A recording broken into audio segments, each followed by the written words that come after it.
Buenas noches, hermanos. Señor les bendiga. Damos gracias, como siempre decimos, que podamos estar reunidos en el nombre de nuestro Señor Jesucristo y ahora poder estar expuestos a la palabra de Dios. Es un privilegio compartir la palabra, es un privilegio leerla y poder estar expuestos a su palabra. Es algo que la mayoría de la gente en el mundo no comparte con nosotros y realmente el privilegio que tenemos debemos darle gracias al Señor que lo podemos hacer. Y también que podemos tener el entendimiento por medio del Espíritu que mora en nosotros para poder comprender estas maravillas, como dice el salmista, las maravillas de tu ley. Vamos a buscar primeramente en Isaías capítulo 53. La semana pasada, el domingo pasado, hemos comenzado ahí también.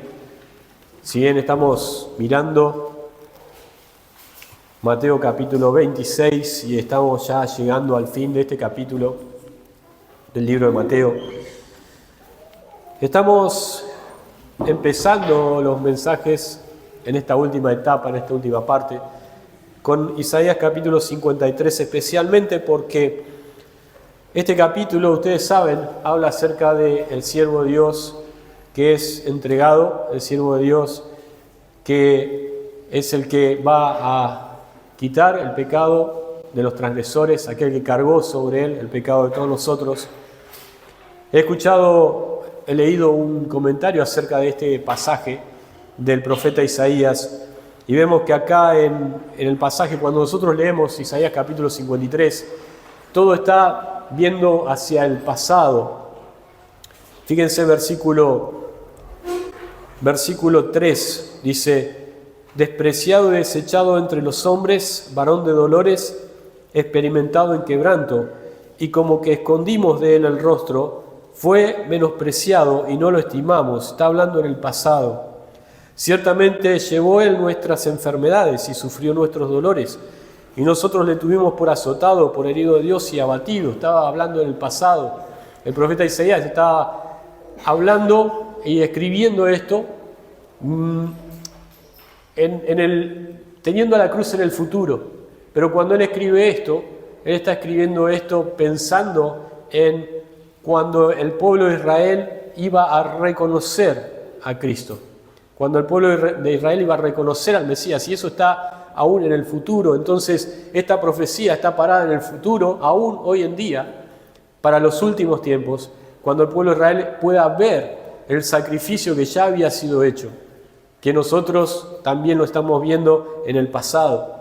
Por eso es que él escribe así, versículo 5: mas él herido fue por nuestras rebeliones, molido por nuestros pecados, el castigo de nuestra paz fue sobre él, y por su llaga fuimos nosotros curados. Fíjense, siempre está mirando hacia el pasado, como diciendo: acá está el Cordero de Dios, el que fue a la cruz, el que ya hizo y realizó esta obra de redención. Versículo 6: como todos nosotros nos descarriamos como ovejas, cada cual se apartó por su camino, mas Jehová cargó en él el pecado de todos nosotros. Angustiado él y afligido, no abrió su boca. Como cordero fue llevado al matadero. ¿Se acuerdan? Esta fue la frase la semana pasada. Como cordero fue llevado al matadero. Cuando los que venían en esa turba para capturarlo, lo agarraron. Judas era el que lo entregó con un beso, el traidor. Y entonces ellos lo capturaron, lo apresaron. Entonces se cumple esta escritura. Como cordero fue llevado al matadero. Cuando Pedro sacó la espada y cortó la oreja del siervo del sumo sacerdote, entonces Jesús le dice: guarda la espada. ¿Por qué? Porque ¿cómo es que se va a cumplir la escritura si no fuera así? Y luego cuando él es llevado por estos hombres hacia la casa de Caifás, el sumo sacerdote, él también le dice así: como contra un ladrón habéis salido con espadas y con palos, pero esto no ocurriría si no hubiera estado escrito de esta forma, para que se cumpliese la escritura. Pero hoy vamos a ver la frase del versículo 7 también. Hay dos frases allí. La primera, angustiado él y afligido, no abrió su boca. Y lo que vamos a ver en esta noche, Dios mediante, es el cordero que hizo silencio. El cordero que hizo silencio. Versículo 7 continúa diciendo: como cordero fue llevado al matadero y como oveja delante de sus trasquiladores, enmudeció y no abrió su boca. Dos veces anuncia el profeta esta frase: no abrió su boca. Y eso es lo que vamos a leer en esta noche. Vamos a ir viendo en Mateo capítulo 26. Vamos a buscar ahí Mateo capítulo 26, versículo 57 hasta el versículo 68. Tenemos acá entonces el cumplimiento del cordero que hizo silencio. Dice versículo 57, vamos a leer este pasaje, estos versículos hasta el versículo 68. Los que prendieron a Jesús le llevaron al sumo sacerdote Caifás, a donde estaban reunidos los escribas y los ancianos. Mas Pedro le seguía de lejos hasta el patio del sumo sacerdote, y entrando se sentó con los alguaciles para ver el fin. Y los principales sacerdotes y los ancianos de todo el concilio buscaban falso testimonio contra Jesús para entregarle a la muerte. Y no lo hallaron, aunque muchos testigos falsos se presentaban. Pero al final vinieron dos testigos falsos que dijeron: este dijo, puedo derribar el templo de Dios en 3 días y reedificarlo. Y levantándose el sumo sacerdote le dijo: ¿no respondes nada? ¿Qué testifican estos contra ti? Mas Jesús callaba. Entonces el sumo sacerdote le dijo: te conjuro por el Dios viviente, que nos digas si eres tú el Cristo, el Hijo de Dios. Jesús le dijo: tú lo has dicho, y además os digo que desde ahora veréis al Hijo del Hombre sentado a la diestra del poder de Dios y viniendo en las nubes del cielo. Entonces el sumo sacerdote rasgó sus vestiduras, diciendo: ha blasfemado, ¿qué más necesidad tenemos de testigos? He aquí ahora mismo habéis oído su blasfemia. ¿Qué os parece? Y respondiendo ellos dijeron: es reo de muerte. Entonces le escupieron en el rostro y le dieron de puñetazos, y otros le abofeteaban, diciendo: profetízanos, Cristo, ¿quién es el que te golpeó? Vemos acá en este párrafo el cumplimiento de la palabra del profeta Isaías. En dos ocasiones vemos la mención, y lo vamos a ver, la mención de que Jesús hizo silencio. Podemos decir que también en ese momento Dios hizo silencio. En muchas ocasiones en la Escritura vemos que Dios habló. Dios habló al pueblo de Israel. El pueblo de Israel le pidió a Moisés, por favor, que no escuchen ellos la voz de Dios, sino que Dios hable con Moisés, y entonces Moisés iba a hablar con ellos. Pero Dios hablaba con el pueblo. Dios habló anteriormente, hablaba con los patriarcas, habló con Abraham, habló con Jacob. Luego vemos que Dios habla a través del Antiguo Testamento a diferentes personas.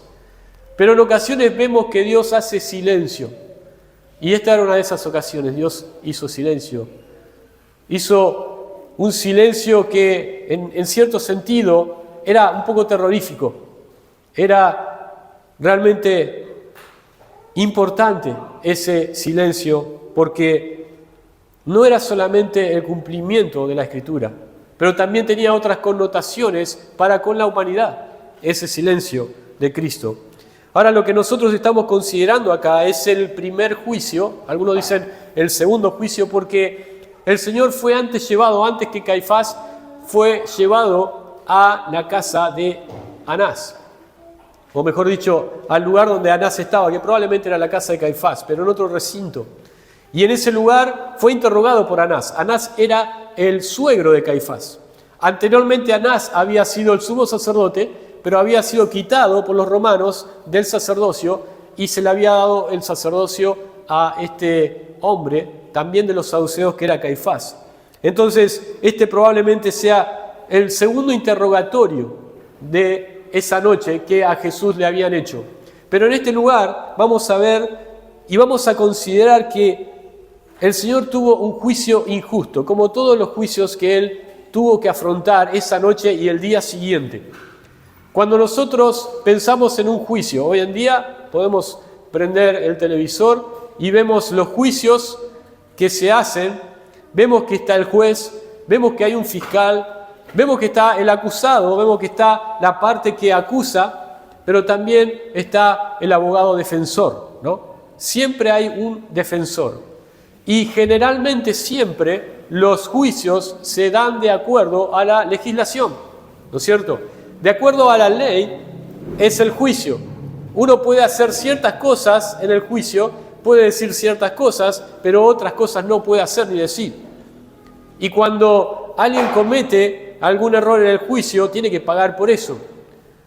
Los judíos tenían también esa legislación, tenían una legislación muy detallada en cuanto a lo que podían hacer en un juicio. Pero vamos a ver que el Señor fue juzgado sin ninguna de estas garantías, como se dice hoy, no tenía ninguna garantía el Señor en ese juicio, ni en los otros.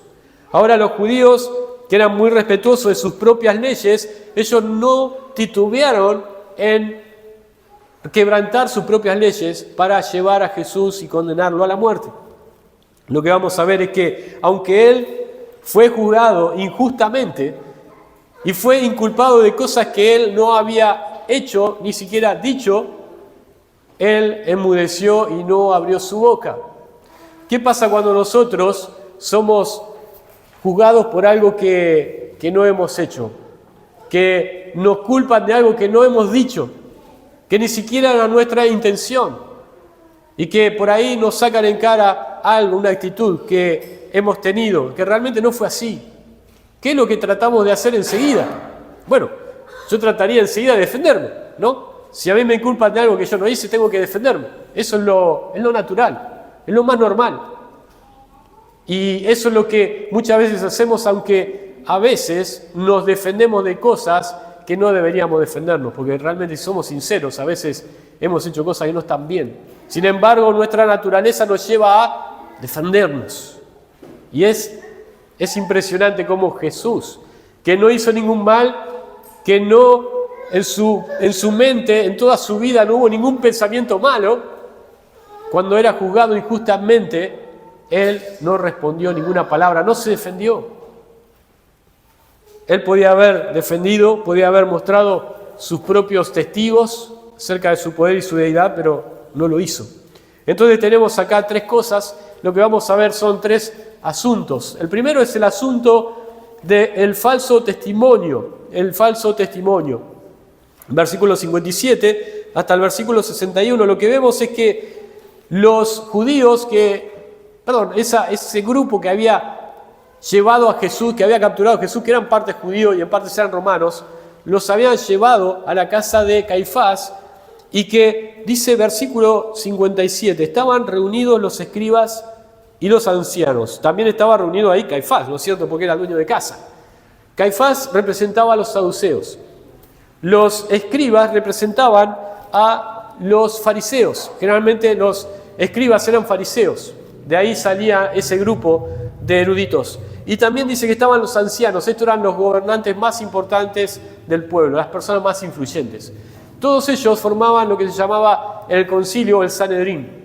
Eran 70 personas que eran respetadas en el pueblo, o por lo menos merecerían respeto si es que hacían las cosas correctamente y justamente, ¿no?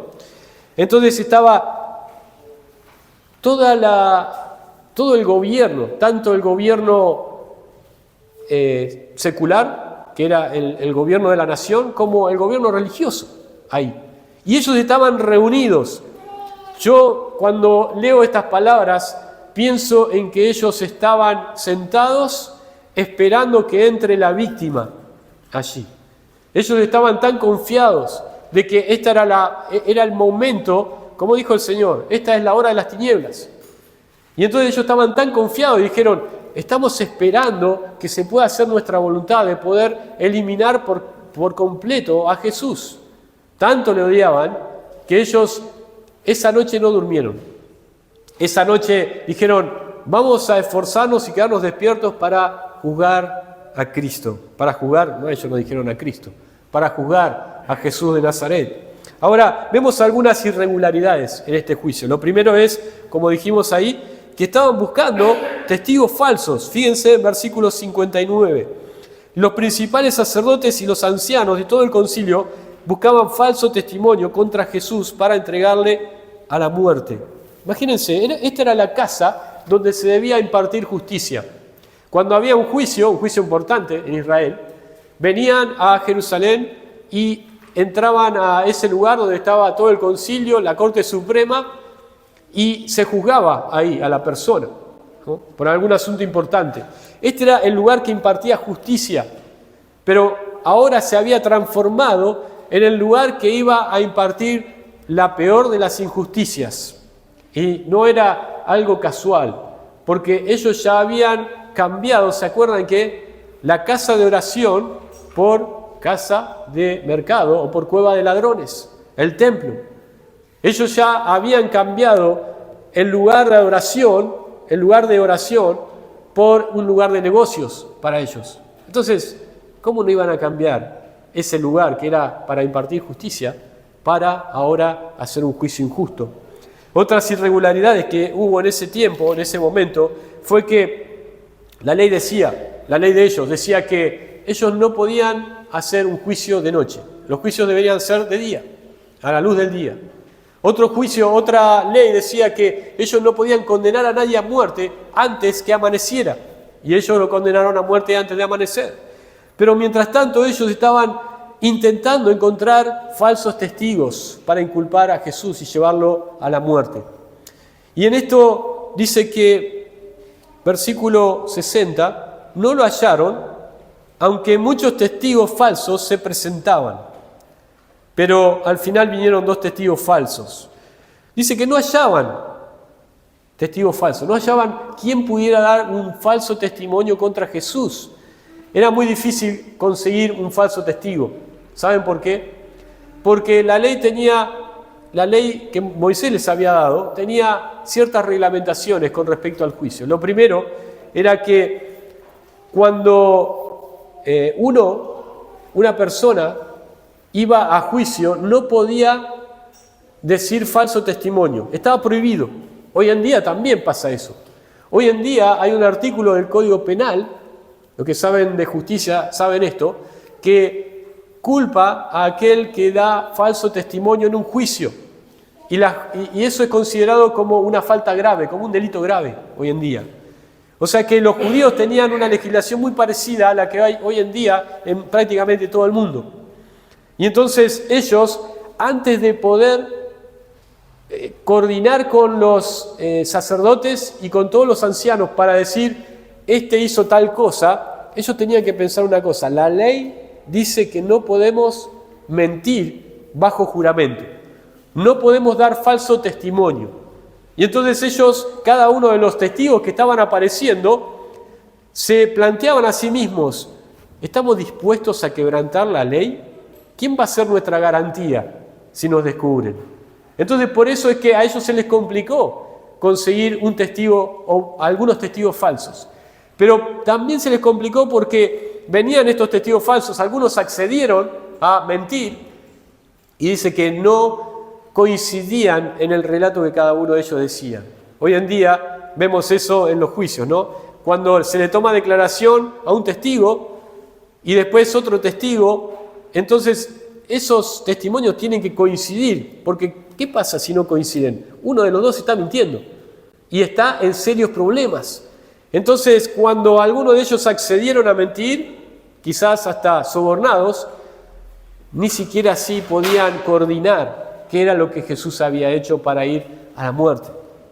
Ahora, la legislación también decía esto, que cuando se presentaban testigos falsos, y eso se sabía que había un testigo que había dado un falso testimonio, la pena que cargaba sobre esa persona era la misma que esa persona había querido hacer con el condenado o con el que estaba siendo juzgado. Por lo cual ellos sabían que si la ley se aplicaba contra ellos, si ellos querían llevar a la muerte a Jesús y ellos eran descubiertos con falso testimonio, ellos tenían que pagar con su vida. Entonces, la ley era algo que ellos tenían que quebrantar y superar para poder dar falso testimonio contra Jesús. Entonces, por eso esa noche fue tan difícil conseguir falsos testigos. Pero ellos no se dieron por vencidos, encontraron dos que estaban dispuestos a ir más allá, dispuestos a mentir contra el Santo de Israel, a mentir contra el Mesías. Y eso es lo que hicieron. Dice versículo 61. Escuchen lo que dijeron estos hombres. Dijeron, dijo, puedo derribar el templo de Dios y en 3 días reedificarlo. Estos dos testigos que finalmente pudieron conseguir que declararan, tuvieron una misma historia, unas mismas palabras. Y esas palabras eran estas. Él dijo que puede derribar el templo de Dios y en 3 días reedificarlo. ¿Era verdad eso? Para los que conocen la Escritura, y vamos a buscar este pasaje en Juan capítulo 2, versículo 19. Juan capítulo 2, versículo 19. Hay una frase que dice que una verdad o una verdad a medias, no es más que una completa mentira. Y esto era lo que justamente ellos estaban haciendo, decir una verdad a medias para condenar, para juzgar, inculpar a Cristo. Fíjense versículo 19. Esto es lo que dijo Jesús. Respondiendo Jesús les dijo, destruid este templo y en 3 días lo levantaré. ¿Es lo mismo? Pregunto yo, ¿es lo mismo? Destruir este templo y yo en 3 días lo levantaré. ¿Qué dijeron los testigos falsos? Dijeron, puedo derribar el templo de Dios y en 3 días reedificarlo. Primeramente Jesús dijo que ellos podían destruir este templo, no yo, ellos. ¿Por qué? Porque Jesús estaba saliendo ¿de dónde? Del templo donde él había hecho una limpieza del templo. Juan capítulo 2. Pero además él estaba hablando no del templo físico, sino de su mismo cuerpo. Porque después, los versículos siguientes en Juan capítulo 2 nos dicen que él hablaba del templo de su cuerpo. Por lo cual los discípulos, cuando él resucitó, se acordaron de estas palabras. Que era que él estaba hablando de eso cuando dijo estas palabras. Pero los testigos falsos dijeron una mentira. Y entonces el sumo sacerdote dijo, ¿no respondes nada contra eso? Él avaló esta mentira y estaban empezando a notar que iba a ser juzgado, iba a ser condenado por querer destruir el templo en Jerusalén. Y que además, algunos comentaristas dicen que, como ellos dijeron, y en 3 días reedificarlo, en Marcos, el mismo pasaje paralelo dice, voy a reedificarlo pero sin manos. Ellos estaban pensando que Jesús iba a hacer alguna brujería, algo mágico para reedificar el templo sin utilizar la mano del hombre. Eso era lo que ellos habían elucubrado para juzgar a Jesús. Versículo 62. Y levantándose el sumo sacerdote le dijo, ¿no respondes nada? ¿Qué testifican estos contra ti? Y ahí es lo que vamos a ver entonces, la cuestión o el asunto del silencio. El asunto del silencio. Lo primero fue el asunto, la cuestión del testigo falso. Pero ahora vamos a ver el asunto del silencio de Jesús. Versículos 62 y 63. ¿Qué testifican estos contra ti? Mas Jesús callaba. Esa palabra, Jesús callaba. ¿Por qué Jesús hizo silencio? Porque Jesús no se defendió. Como dije antes, él podía haber traído una multitud de testigos, personas que habían sido sanadas por su misma mano, por sus palabras. Podía haber traído a Lázaro, que había sido resucitado. Podía haber traído al endemoniado Gadareno, al cual él había sacado una legión de demonios de dentro de él. Y podía haber traído más de 5.000 personas que habían comido cuando él los alimentó. Miren, si no tenía Jesús para defenderse, para presentar defensa. Pero sin embargo, hizo silencio. Nosotros, si hubiéramos estado ahí y no hubiéramos sido parte del concilio del Sanedrín, hubiéramos dicho: ¿por qué no te defendés?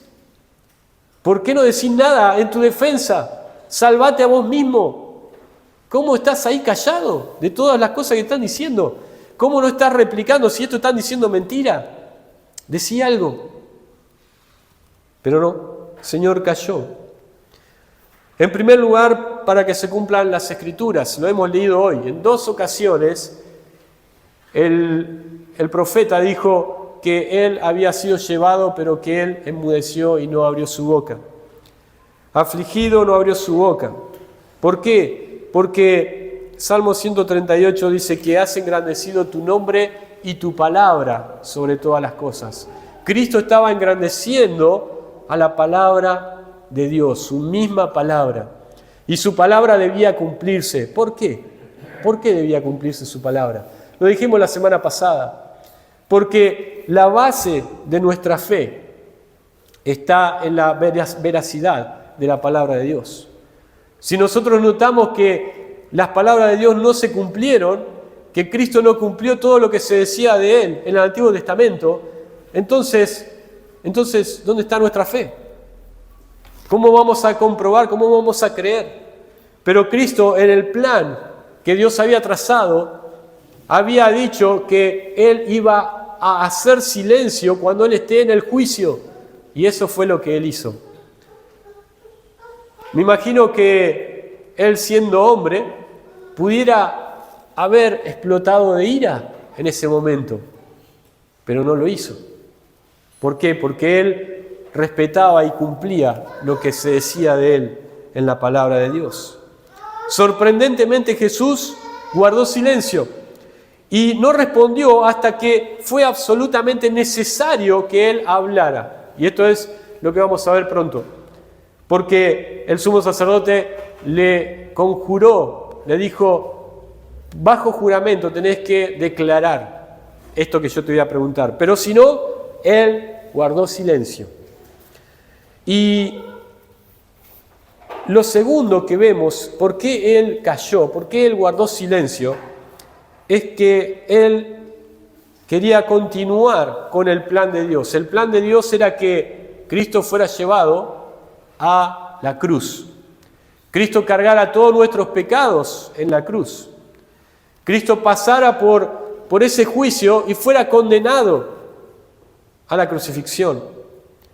Y entonces Él cayó allí, hizo silencio, porque Él no iba a reclamar y a exhibir su justicia delante de estas personas injustas. ¿Por qué? Porque Él había venido para salvarnos, a nosotros injustos, que nosotros no podíamos exhibir nuestra justicia propia delante del Dios Santo. ¿Se entiende?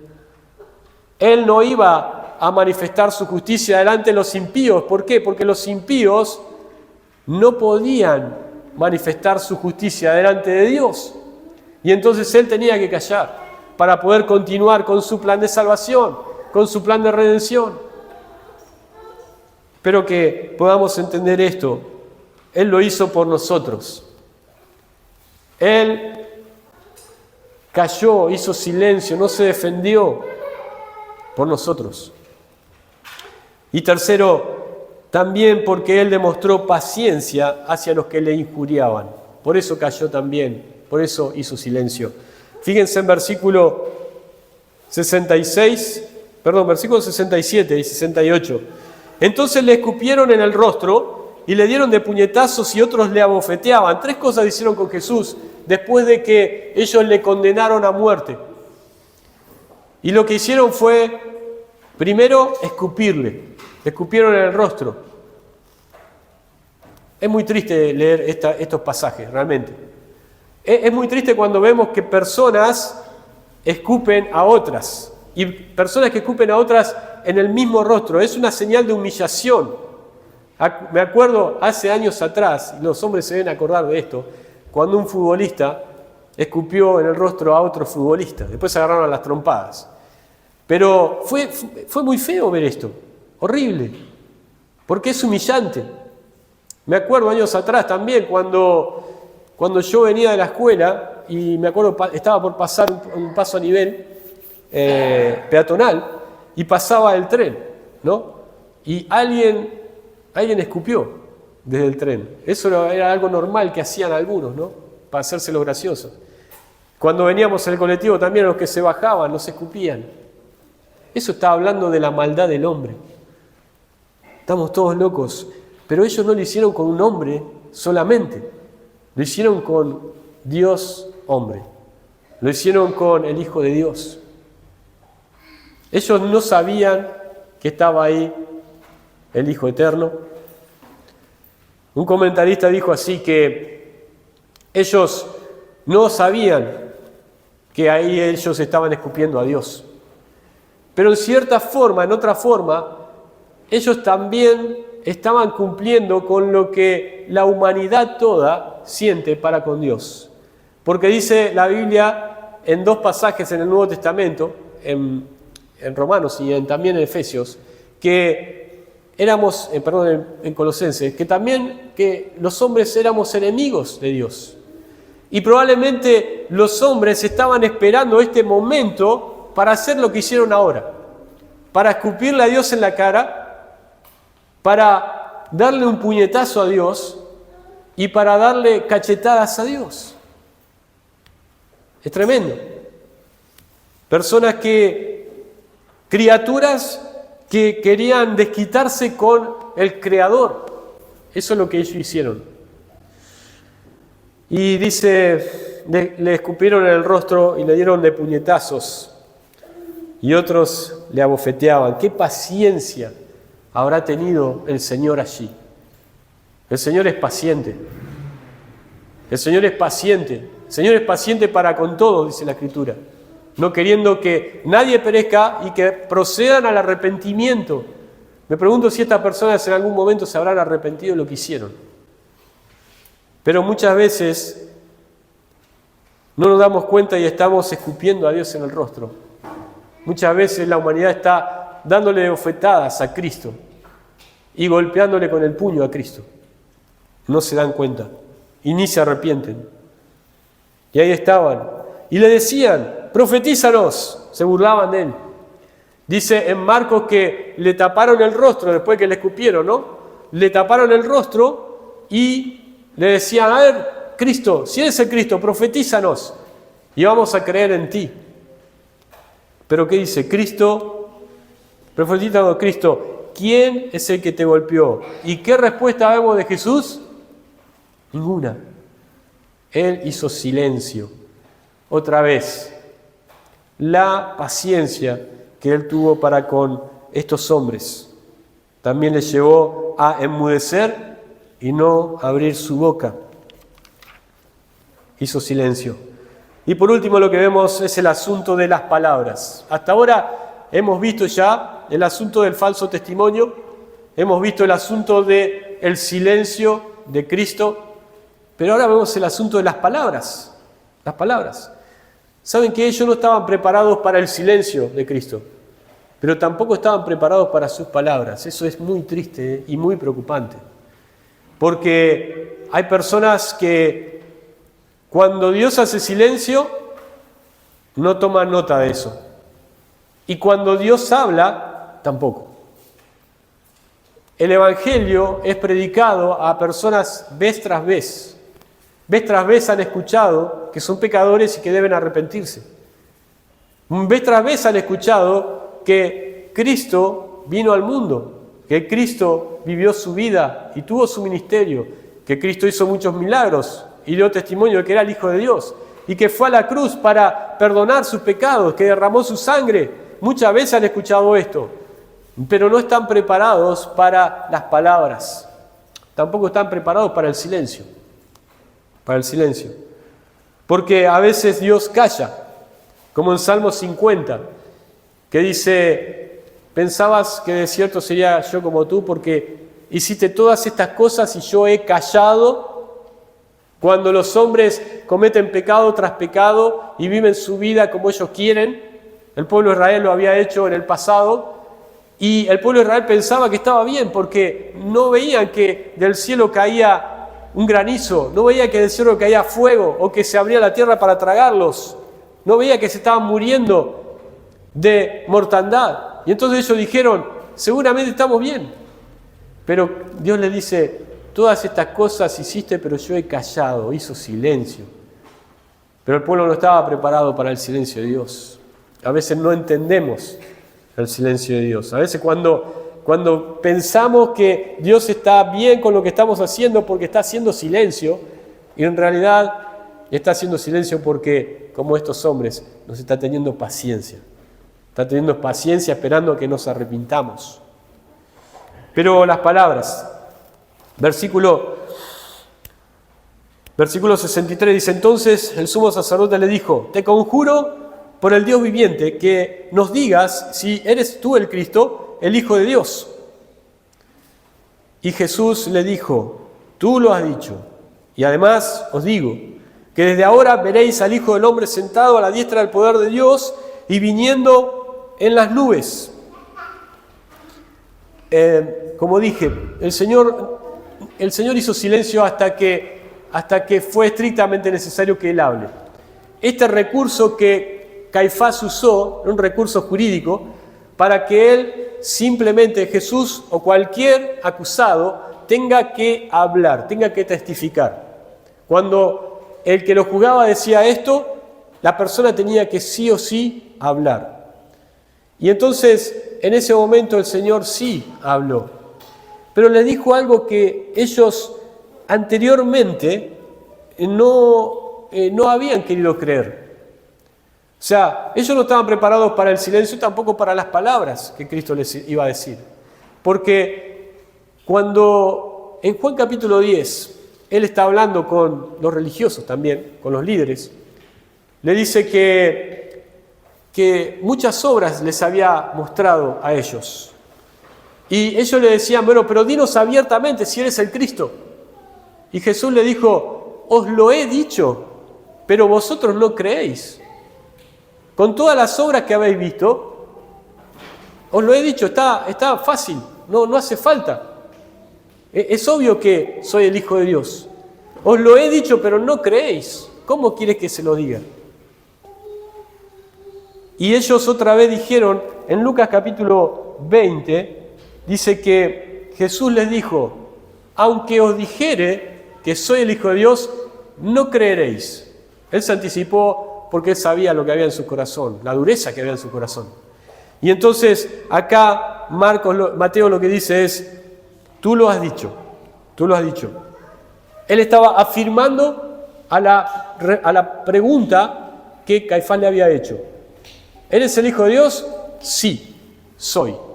Ellos tuvieron un privilegio que la mayoría no había tenido en Israel, porque sabían de sus milagros, habían escuchado sus mensajes, sus predicaciones, pero además de su propia boca, ellos habían escuchado que Él era el Cristo. Pero sin embargo, ellos tomaron ese testimonio, porque ya lo habían hablado antes, tomaron ese testimonio como una blasfemia y lo condenaron a la muerte. Pero el Señor no se queda solamente en responder esa pregunta, sino que se extiende un poco más y les dice: y además os digo que desde ahora veréis al Hijo del Hombre sentado a la diestra del poder de Dios. Les estaba profetizando acerca de lo que iba a ocurrir. Él no les dijo: bueno, ahora voy a ir a la cruz, porque ellos ya lo sabían. Pero Él les estaba revelando algo que ellos no sabían y que no iban a creer, y que era que Jesús ahora iba a estar a la diestra de Dios, iba a estar exaltado, iba a resucitar, iba a estar exaltado. Y ellos más se enojaron con estas palabras. Pero dice al final: y viniendo, ¿dónde? En las nubes del cielo. Y hermanos, El Señor no solamente les dijo, el Señor les completó el Evangelio. No solamente les dijo que Él era el Hijo de Dios, sino que también les dijo que Él iba a ser glorificado, porque Él iba a pasar por la cruz, iba a resucitar. Pero también les contó de que Él iba a volver, iba a juzgar. Dice, viniendo en las nubes del cielo. ¿Para qué? Sabemos que va a venir a buscar a su iglesia y la va a llevar al cielo. Pero sabemos también que Él va a venir a reinar y va a venir a juzgar a la humanidad. Y entonces Él le dijo, hoy yo estoy sentado en el banquillo de los acusados y me están juzgando injustamente.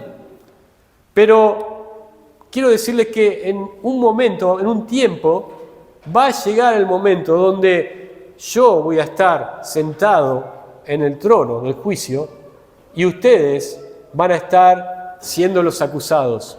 Pero quiero decirles algo, y esto lo digo yo, eso va a ser un juicio justo. Ese va a ser un juicio justo para estas personas y para toda la humanidad. El juicio justo que Cristo no tuvo delante del Sanedrín es el juicio justo que ellos van a tener cuando estén delante de Cristo. Ahora, ellos sabían que si Él respondía, no soy el Cristo, ellos lo iban a tratar como un impostor y lo iban a mandar a la cruz. Y si Él respondía, soy el Cristo, lo iban a tratar como un blasfemo y iba a ir a la cruz. Entonces no tenía ninguna escapatoria. Cristo habló y ellos no estaban preparados para escuchar. ¿Y por qué digo esto? Porque finalmente dice que el sumo sacerdote, entonces versículo 65, entonces el sumo sacerdote rasgó sus vestiduras diciendo, ha blasfemado, ¿qué más necesidad tenemos de testigos? He aquí ahora mismo habéis oído su blasfemia. Él rasgó sus vestiduras. Hoy en día se habla mucho de eso, ¿no? Cuando alguien se indigna, ¿qué dice? Se rasga las vestiduras, ¿no? Cuando alguien escucha algo tan ridículo, se rasgó las vestiduras, se dice, ¿no? Pero este hombre que conocíamos a estos líderes religiosos, que eran hipócritas, en su hipocresía él lo que hizo fue un acto de demostración exterior, ¿no? ¿Cómo va a estar diciendo que es el Cristo? Rasgó sus vestiduras. ¿Qué era lo que él tenía que haber rasgado? Tenía que haber rasgado su corazón en ese momento. Las palabras de Cristo tenían que haber quebrantado su corazón. Pero no. Fue algo para la tribuna, como se dice, ¿no? Rasgó sus vestiduras. Dijo, ¿cómo puede ser que diga esto? Es digno de muerte. Y su corazón seguía endurecido. Seguía endurecido. Hermanos, ojalá que ninguno de nosotros pase por la situación en que estaban estos judíos y muchas personas que han escuchado el Evangelio, que están tan endurecidos que ni siquiera escuchando cómo el Hijo de Dios se entregó, cómo el Hijo de Dios enmudeció y no abrió su boca, cómo el Hijo de Dios fue escupido y fue maltratado, cómo no quebranta sus corazones, cómo no rasga sus corazones. Ahora, debemos decir algo, dos cosas. Debemos decir que fue bendito su silencio en esa noche, porque él afirmó con este silencio las Escrituras, y nosotros tenemos fe en la palabra de Dios. Y continuó también con ese silencio lo que era el plan de Dios para nuestra salvación. Eso fue muy importante para nosotros. Bendito su silencio, pero también benditas sus palabras, porque confirmó su deidad cuando Él habló, como quien era el único sustituto para poder lograr la redención de nuestras almas. Cuando Él dijo, yo soy el Hijo de Dios. Cuando Él dijo, yo soy el Hijo de Dios, esas palabras significan mucho. Significan que Él era el único que podía morir por nuestros pecados. Era el único Cordero sin mancha y sin contaminación. Y por eso esas palabras también son benditas para nosotros, todos los que creemos. Vamos a orar. Padre nuestro que estás en los cielos, te damos muchas gracias por poder reunirnos en esta noche, poder estar pensando en la muerte de Cristo, en cómo Él se entregó voluntariamente a favor nuestro, a favor de la humanidad. Podemos estar pensando en su cuerpo que fue molido, en su sangre que fue derramada, y en esta noche hemos estado meditando acerca de su silencio. Aquel silencio que fue necesario, que fue bendito para nosotros. Padre, que pudo comprobar las Escrituras y también que continuó con el plan eterno. Padre, te damos gracias por todas estas cosas y te pedimos, Padre, que nos libres de endurecer nuestros corazones. Padre, te pedimos que estemos aptos, estemos listos, tanto para tus palabras como para el silencio de Dios. Tus palabras cuando nos hablas, cuando nos reprendes, cuando nos exhortas, también cuando nos animas, pero tu silencio, Padre, cuando haces silencio y sabemos que estamos mal. Ese silencio significa que nos tienes paciencia y que estás esperando el arrepentimiento. Padre, pedimos estas cosas y te agradecemos en el nombre del Señor Jesucristo. Amén.